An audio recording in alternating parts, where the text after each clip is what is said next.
Clean, reliable energy at a price families can afford is emerging now as an issue that could shift votes at the ballot box, and politicians are drawing the battle lines.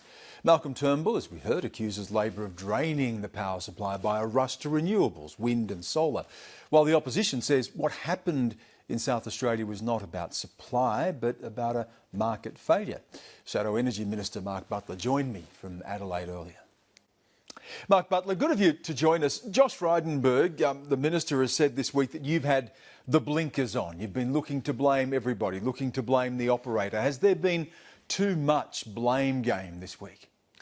Well, I have sheeted home some blame to the regulator, the operator of the market, about what happened in Adelaide on Wednesday, because it's since become very clear that there was more than sufficient gas-fired generation in South Australia available to meet the demand. The demand spiked very, very high in Adelaide because it was so hot, but there was enough available gas demand, and it's clear that for one reason or another, the market operator did not direct that gas generator at Pelican Point to turn on its second unit. Now, the Grattan Institute said this morning that because of that event in Adelaide, it's now clear that either the rules of the national electricity market aren't working or the regulator isn't interpreting them properly.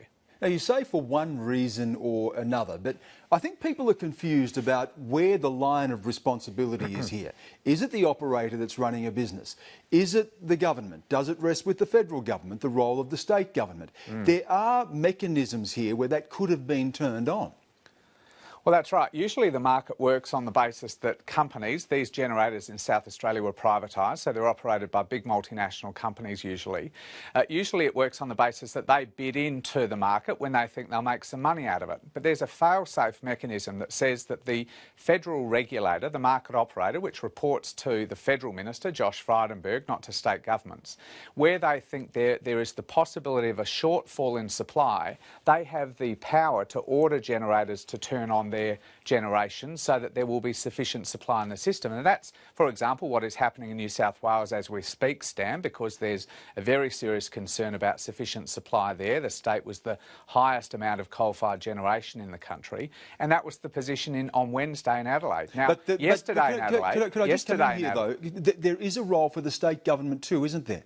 That an emergency can be declared where the state government can direct the operator to turn on in this case, Pelican Point, to turn on the other power station.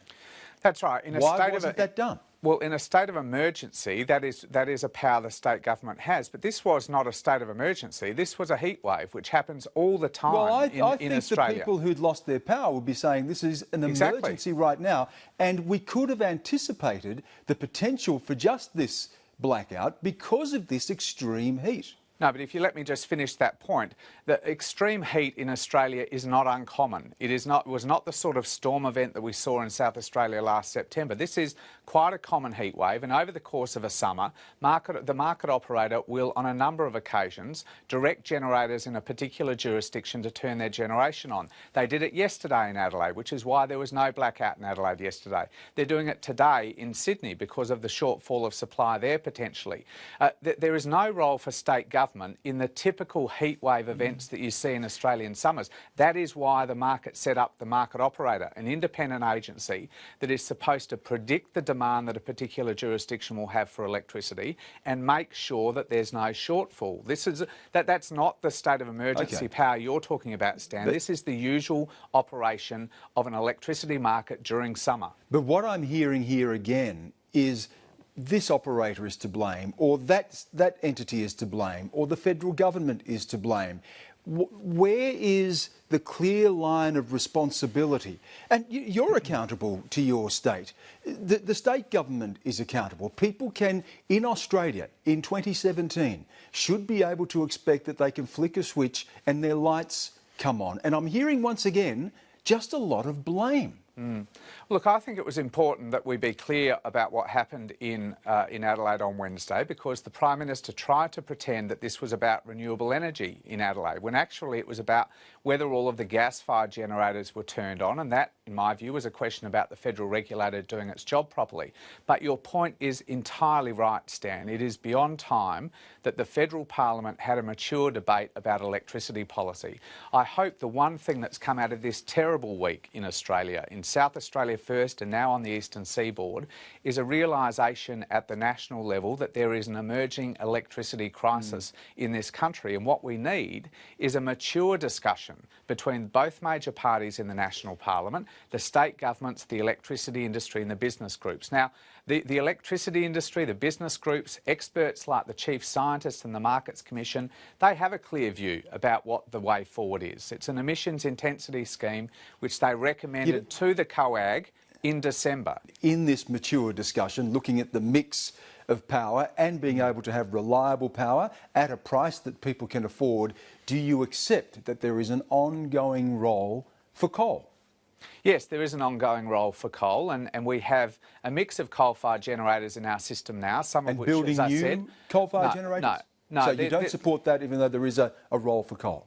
There is a role for coal, and there will be for many years. Some of our generators, particularly in Queensland, were only built over the last 10 or 15 years. They will be able to provide electricity for many years to come. But I'm not being ideological about this, I'm being practical. The industry itself, the industry that represents all of the coal generation sector, the Australian Industry Group that represents manufacturers, the banking sector, they've all said this is, to use their words, uninvestable. No one will put money on the table to build new coal-fired generation in this country.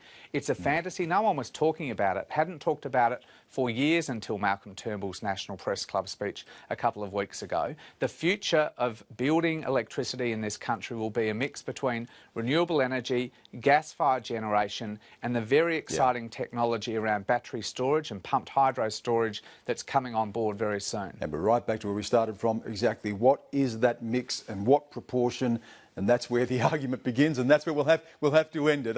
We don't have any more time, but Mark Butler, appreciate you giving us your time today. Thank you.